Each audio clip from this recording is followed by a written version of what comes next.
안녕하십니까? 잘 지내셨습니까? 저에게 출장을 좀 다니던 기회들이 있었습니다. 그 가운데 세계에 여러 최빈국들이 있지만 그 중에 하나 굉장히 빈한 나라를 방문한 적이 있습니다. 여행을 하던 중에 일행과 함께 배가 고파서 빵이 그려진 간판을 보고 들어갔습니다. 저희가 방문했던 그 나라는 영어도 통하지 않고 스페인어도 없고 꼬부랑 글씨밖에 없는 그런 나라였습니다. 그래서 간판만 보고 유추해서 들어가게 되었습니다. 문을 열고 들어가자마자 아연실색하지 않을 수 없었습니다. 그곳에는 생선을 파는 가판장에서나 볼 법한 날벌레를 쫓는 선풍기 그 동력에 꽂아놓은 끈 혹시 머릿속에 떠오르실지 모르겠습니다. 파리들을 쫓아내는 이런 기계가 있었습니다. 힘없이 돌아가고 있었습니다. 그러나 그것은 그러려니 했습니다. 배가 고팠기 때문이었습니다. 그런데 그 다음에 저희의 눈에 들어왔던 장면이 저희를 어이없게 만들었습니다. 분명 빵집의 간판을 보고 들어왔는데 빵집에 빵이 없고 빈 쟁반에 먼지만 가득했기 때문이었습니다. 간판은 분명 빵이었는데 들어가 보니 빵집을 운영한 것도 오래된 것처럼 보였습니다. 이름과 형식만 있고 실체가 없는 모습인 것이죠. 유대인 역사가 요세푸스의 기록에 의하면 안나스 가문의 대제사장이 예수님 당시에 실존했습니다. 그 대제사장 가문에서 대대로 나오던 대제사장들이 성전세와 제사 제도를 통하여 막대한 부를 축적했다고 역사가는 기록했습니다. 실제로 그들은 성전에서 파는 비둘기 가격을 가감없이 계속 상승시켜서 가난한 백성들이 부담을 계속해서 고통을 짊어지도록 만들었습니다. 이는 대제사장 한 시대 한 명의 과욕으로 끝나지 않았습니다. 대제사장의 측근에 있던 이들도 성전에서 매질과 폭행을 하면서 폭리를 취해 갔습니다. 이러한 일은 제사장들 측근에만 일어나지 않았습니다. 사두개인들과 바리새인, 귀족, 부유층에도 이러한 일들은 동일하게 동시대에 계속해서 만연하게 일어나고 있었습니다. 로마의 권력과 결탁하여 성전의 운영을 마치 판매점 운영하듯 운영해 가고 있었습니다. 당시의 역사가였던 요세푸스에 따르면 그들은 매우 거칠고 평민들을 사람 취급하지 않으며 거의 교류하지 않으려고 하는 사람과 같았다라고 기록합니다. 정교적인 권위보다 권력의 유지와 사치스러운 생활이 더 필요한 집단처럼 보여졌다고 기록합니다. 유대인들의 남겨진 글 탈무드 가운데서도 사두개인들이 성전 제사를 자기 방식대로 마음대로 왜곡했다는 기록도 있습니다. 이처럼 당시의 성전은 화려했고 사람들로 붐볐지만 하나님께 대한 순수한 경외심은 찾아볼 수 없었습니다. 실제 성경은 예수님께서 성전에서 매매하는 상인들을 쫓아내시며 이 집이 만민이 기도하는 집이라고 강조하셨던 장면을 소개하고 있습니다. 또 율법사들과 바리새인들에게 강한 경고를 던지시며 그들의 위선을 폭로하셨다라고 기록했습니다. 이러한 배경 가운데 수많은 논쟁들이 이어졌습니다. 그리고 예수님께서는 그 논쟁을 통해 단지 어떠한 범죄인지 가려야 하는 지적 논리가 아니라 가장 중요한 가려져 있고 은폐되었던 하나님 나라의 본질에 대하여 이야기하고자 하셨습니다. 오늘 저와 여러분들이 몸담고 있는 삼육대학 교회는 어떠합니까? 교회라고 하는 간판은 정말 멋지게 잘 붙어 있습니다. 그러나 예수님의 생명이 없어서 실질적인 변화가, 치유가 이 장소에서 일어나는지 우리는 이 시간 생각해 보면 좋을 것 같습니다. 한 번은 산호라면이라는 다큐멘터리 방송을 어떻게 보게 되었습니다. 제 취향은 아니었지만 어쩌다가 보게 되었습니다. 보고 있던 방송에서는 무속인의 삶을 보여주고 있었습니다. 제가 그리 길게 보고 싶지도 않았던 장면이었지만 제가 딱 한 장면 때문에 채널을 돌리지 못하고 고정했습니다. 그것은 바로 식김굿이라는 굿을 하는 장면이었습니다. 보고 났는데 그 단편 장면이 아마 10분도 채 지나가지 않았는데 그 10분을 보고 있노라니 제 마음이 저릿저릿해졌습니다. 왜냐하면 그 굿을 하고 난 사람의 모습들이 등장하는데요. 그들의 한과 슬픔이 단 한 번의 굿으로 씻겨 나가더라는 것처럼 보여지고 있었기 때문이었습니다. 제 마음 가운데 커다란 짐이 얹어졌습니다. 설교를 하고 단상 위에 서 있으면서 설교를 듣고 설교를 받아들이는 성도들이 삶이 얼마나 변화되었을까? 제가 전하는 하나님의 말과 글과 생각이 누군가에게 저 식김군보다 더 강력하게 존재했으면 좋겠는데,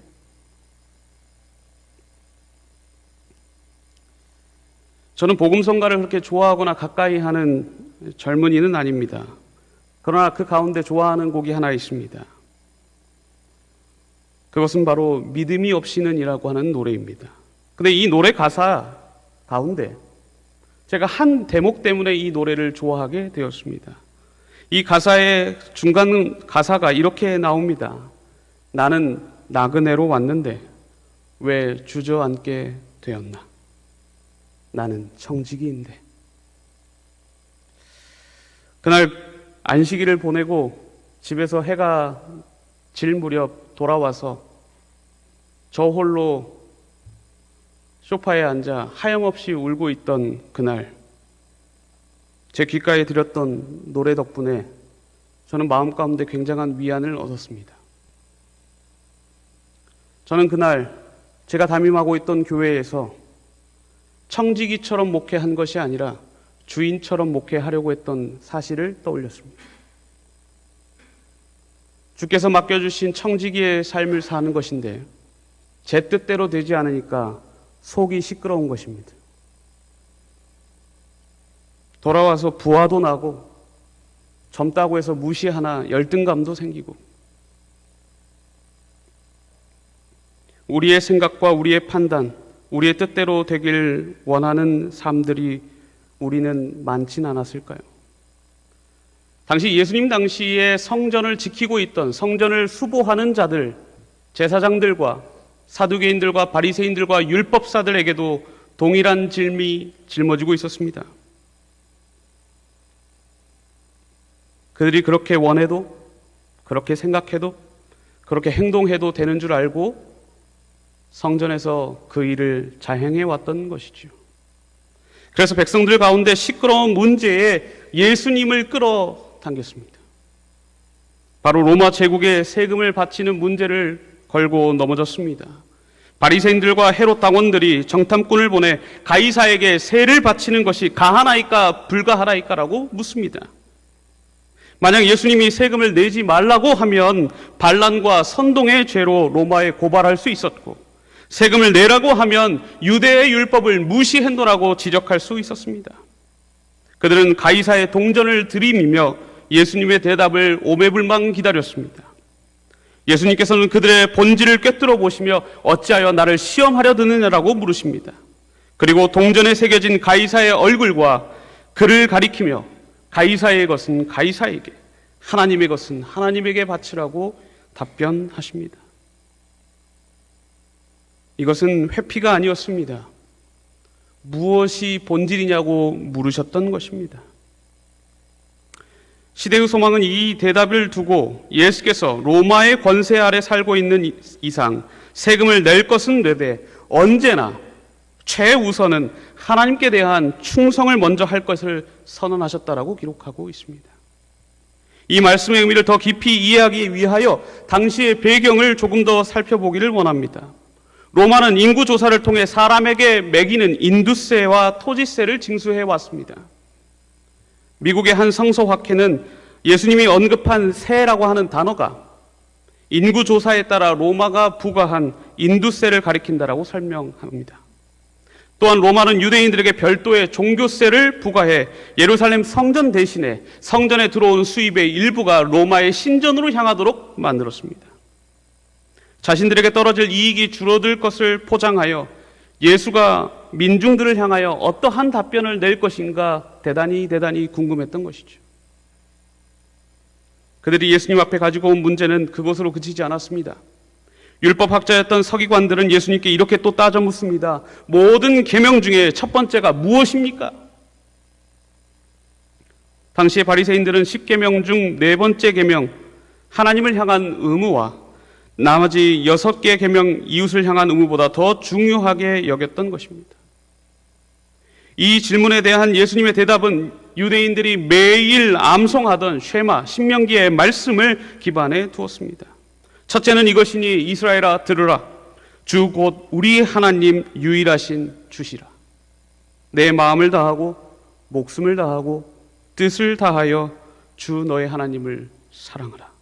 이어서 둘째는 이것이니 내 이웃을 내 자신과 같이 사랑하라. 이 두 계명이 온 율법과 선지자의 강령이니라 라고 대답하십니다. 예수님은 10계명을 두 가지의 큰 계명으로 요약하셨습니다. 첫 번째 네 계명은 하나님을 사랑하라는 명령 안에 다 담아 두셨습니다. 마지막 6계명은 내 이웃을 사랑하라는 명령 안에 다 담아 두셨습니다. 하나님의 율법은 권위적인 명령이 아니라 사랑의 원칙이며 어느 하나의 계명을 어기더라도 전부를 어기는 것이라고 이야기하고 있습니다. 따라서 예배를 드리며 하나님을 사랑하고 고백하면서 이웃을 미워하고 이웃에게 대하여 용서하지 못하는 마음을 품고 있다면 하나님을 사랑하지 못하는 것이 되는 것이죠. 반대로 이웃을 정말 사랑하면서도 하나님을 무시하고 있다면 그 또한 참된 사랑이 될 수 없는 것입니다. 그래서 이 두 계명은 결코 분리될 수도 없고 오히려 도리어 서로를 완성해 가고 있는 것입니다. 한 율법학자가 예수님의 대답을 듣고 이렇게 이야기합니다. 선생이여 옳소이다. 하나님을 사랑하고 이웃을 사랑하는 것이 전제로 드리는 모든 번제물보다 다 낫다라고 고백합니다. 그는 의식적 제사보다 사랑과 순종이 더 중요함도 깨달았던 것입니다. 예수님은 그에게 내가 하나님의 나라가 멀지 않았도다라고 답변하셨습니다.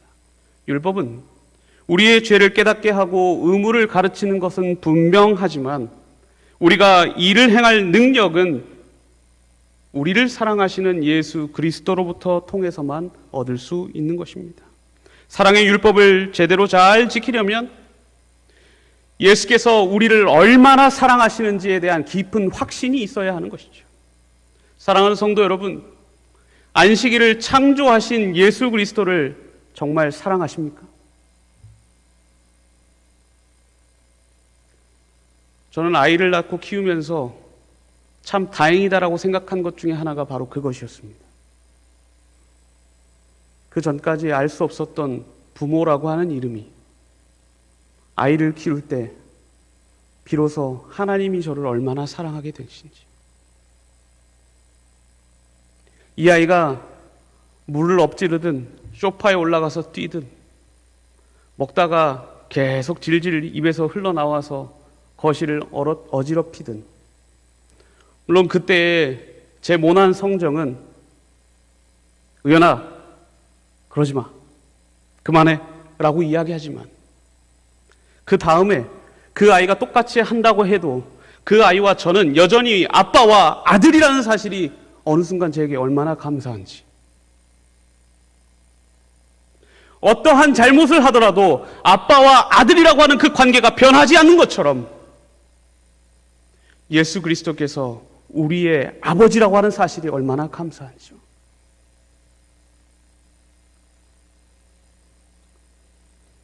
교회는 사랑을 살아내는 훈련의 장이며 이 사랑을 통해서 세상을 하나님의 나라에 보여주는 것입니다. 마지막 논쟁에서 예수님은 오히려 바리새인들에게 질문을 던지십니다. 너희는 그리스도에 대하여 어떻게 생각하느냐? 누구의 자손이냐? 그들이 답하기를 그들 스스로 다윗의 자손이라고 답합니다. 유대인들은 메시아를 다윗의 왕의 후손, 왕가의 후손으로 기대했던 것이죠. 그러자 예수님께서 시편 110편 1절을 인용하시며 이렇게 말씀하십니다. 다윗이 성령께 감동하여 말하되 주께서 내 주께 이르시되 내가 내 원수의 내 발 아래 둘 때까지 내 우편에 앉았으리라.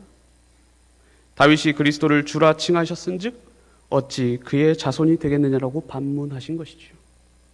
예수님은 메시아가 단순한 인간의 왕이 아니라 다윗도 주라고 부르시는 분, 곧 하나님의 아들이라고 하는 사실을 다시 한번 주지시키신 것입니다.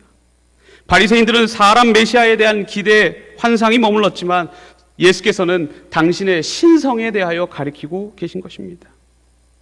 이 질문에 대하여 시대의 소망에서는 더 이상 그 누구도 아무 말을 하지 못하고 논쟁이 끝났다라고 이야기하고 있습니다.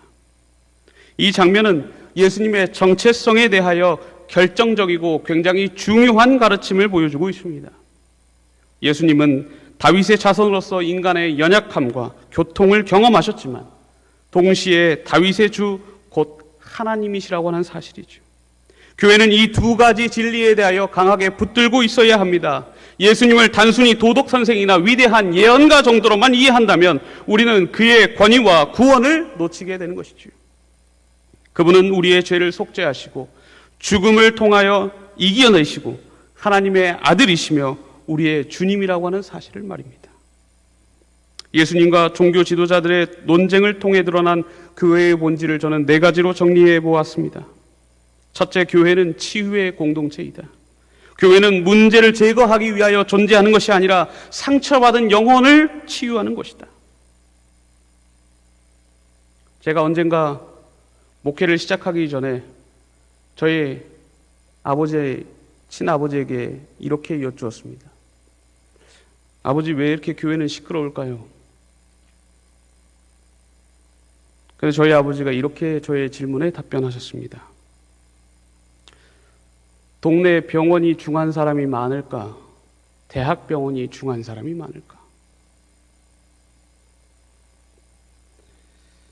상처 입은 영혼을 치료하는 곳, 정상인, 아무렇지도 않은 사람, 괜찮은 사람이 머무르는 곳이 아니라 상처받고 아파하고 신음하는 사람, 그 고통의 문제가 풀리지 않아서, 계속 풀리지 않아서, 여전히 풀리지 않아서, 그러나 그럼에도 불구하고 이 교회에 와서 기도할 수 있고 이 교회에 와서 간구할 수 있는 사람들이 머무는 곳.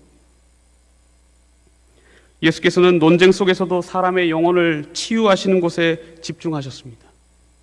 위선을 드러내어서 그들이 잘못되었다, 그들은 이곳에서 추방되어야 마땅하다라고 이야기하신 것이 아니라 그들의 잘못을 회개시키기를 원하셨다라고 하는 것입니다. 우리는 교회 안팎의 문제를 단순히 지적하는 데 그쳐야 할 것이 아니라 상처받은 이들을 품고 치유하는 사역을 만들어내어야 합니다. 상담과 돌봄, 기도와 위로를 통하여 사람들의 마음을 녹여낼 수 있어야 합니다. 두 번째, 잃어버린 자를 회복하는 공동체가 바로 교회라고 하는 것입니다. 예수님의 사역의 핵심은 잃어버린 영혼을 찾고 구원하는 것이었습니다. 사두개인과 바리새인처럼 사람들을 배제하거나 정죄하는 것이 아니라 세리와 죄인과 병든 자들을 찾아가셨습니다. 그리고 그저 의사가 환자를 치료하는 데 그치지 않으시고 그들의 곁에 머무르시며 같이 식사하셨다라는 것은 치유자와 병자와의 관계가 아니라 그들과 친구가 되셨다라고 하는 방증이지요. 교회는 잃어버린 자들을 향한 하나님의 마음을 품고 있는 공동체입니다. 지역사회에 소외된 이들을 섬기고 복음을 전할 뿐 아니라 회복과 용서가 동시에 일어나는 우리의 사명인 것이죠. 세 번째로, 그리스도 중심의 공동체입니다. 교회의 중심은 프로그램이나 리더십, 건물이나 전통에 있는 것이 아니라 예수 그리스도에게만 집중되어야 합니다.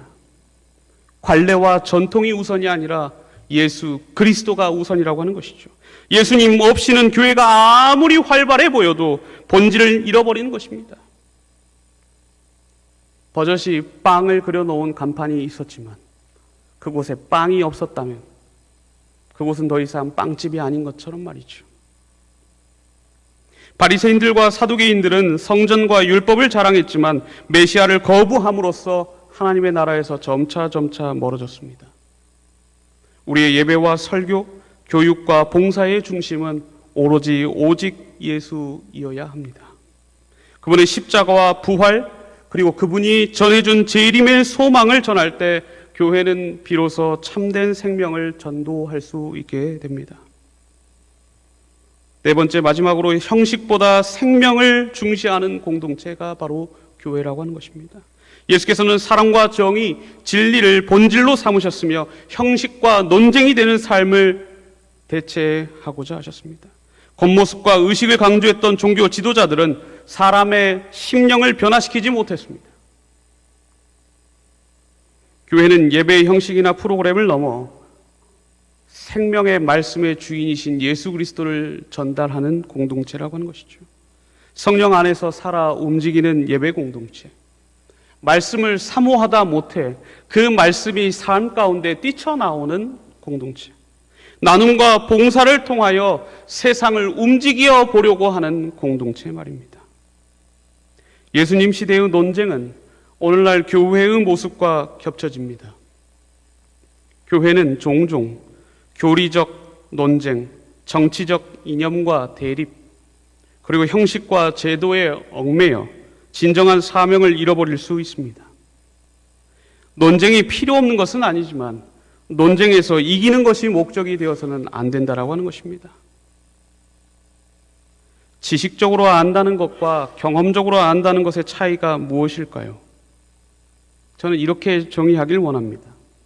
지식적으로 안다라고 하는 것은 어떤 문제가 일어났을 때 우리가 어떠한 행동을 가장 먼저 취하느냐에 달려 있다는 것이죠. 판례를 살피거나 전례를 살피거나 과거에는 어떠했는지를 살핀다면 죽어가는 사람을 제때 과연 구원할 수 있을까? 저에게는 아픈 흑역사가 하나 있습니다. 제가 처음 전도사를 나와서 나온 곳에 제 사촌 형님이 살고 있었습니다. 그분은, 제 형은 무신론자였지만 본인은 거의 이슬람교도에 가까운 사상을 가지고 있었습니다. 제가 그 교회에 딱 1년 머물렀는데 그곳에 제가 그 장소에 머무른 동안 1년 동안 이 사촌 형님을 수도 없이 만났어요. 만나면 2시간은 기본, 3시간, 4시간 동안 철학과 신학에 대하여 뜨거운 논쟁을 했습니다. 첨예한 대립이 계속되었습니다. 그리고 11월 어느 날 술을 진탕 마신 형에게서 전화가 왔습니다. 네가 이겼다.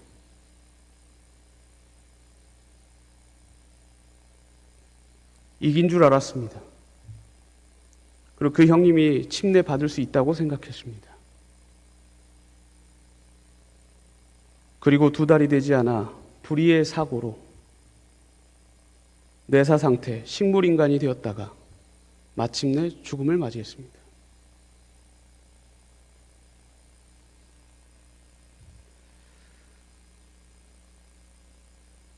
가족 중 아무도 교회에 다니지 않았기에 교회장으로 치르지 않았습니다.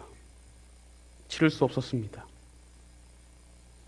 하관하는 장소에 저만 유일하게 가족 중 참석했습니다. 이미 형님의 어머니인 저의 고모님이 작고하신 이유였기 때문에 더 그랬습니다. 저희 고숙이 저에게 오셔서 장례가 교회장은 아니었지만 그래도 목회자니 하관하는 기도를 좀 해달라고 저에게 하시는 겁니다. 제가 그 기도를 하는데 마치지를 못하고 꺼이꺼이 대성통곡을 했습니다. 왜 통곡했는가? 정말 이 형님을 사랑해서 구주를 소개했을까? 아니면 내 지식을 전달하기 위하여 나는 변증하기 위해서 최선을 다했는가?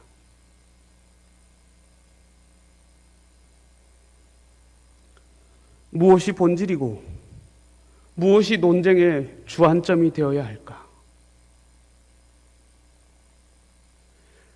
예수 그리스도가 얼마나 따뜻한 존재이시며 나를 사랑하기 위하여 무엇을 포기하는지 수없는 시간을 이야기했더라면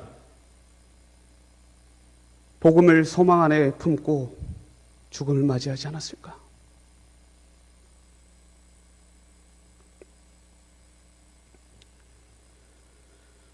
물론 경험적인 것에만 치우칠 때도 우리에게는 문제는 마찬가지로 일어납니다. 전통과 맞싸우게 되고 전통에 있는 편의 모든 이들과 분란을 일으킬 수 있습니다. 두 가지 중 어느 것도 버려야 할 것은 아닙니다. 우리는 사람들에게 생명을 주고 자유케 하는 복음을 전달하는 것이 목적이라고 하는 것입니다. 복음을 보다 효과적이고 선명하고 분명하게 전달하기 위하여 발버둥 쳐야 됩니다. 내가 원하는 방식으로 복음을 전하는 게 아니라 복음을 받아들이는 사람 입장에서 그 복음이 편하고 좋고 아름답게 말이죠. 사랑하는 대학교의 성도 여러분들이시여, 사람들에게 생명을 주고 자유케 하는 복음을 전하는 것이 저와 여러분들의 최우선 과제 아니겠습니까? 오늘 제가 거듭 말씀드리는 논쟁의 장면 속에서 예수님께서는 로마의 세금 문제, 다른 부활에 대한 논쟁도 있었습니다. 계명에 대한 문제. 그러나 이 논쟁 가운데 같이 매몰되지 않으시고 그들의 시선을 다시 되돌려서 하늘로 올리셨다라고 하는 것입니다. 왜냐하면 하나님이야말로 복음의 본질이시기 때문이죠. 그래서 마지막에 이 집이 누구의 집이라고 말씀하세요? 만민의 기도하는 집이라. 기도를 누구한테 하는데요? 하나님께 하잖아요. 마무리가 만민의 기도하는 집이라. 교회도 사회적 문제와 신학적 이슈로 다툴 수 있습니다. 그러나 궁극적으로는 하나님의 나라가 보이도록 해야 한다고 하는 것입니다. 원칙만 있고 방법이 없다면 그것은 사랑의 복음과는 거리가 멀 수 있습니다. 구체적인 몇 가지 제안들을 제안드리고 싶습니다. 사회적 책임과 영적 충성의 균형을 맞추기 위하여 노력하십시다.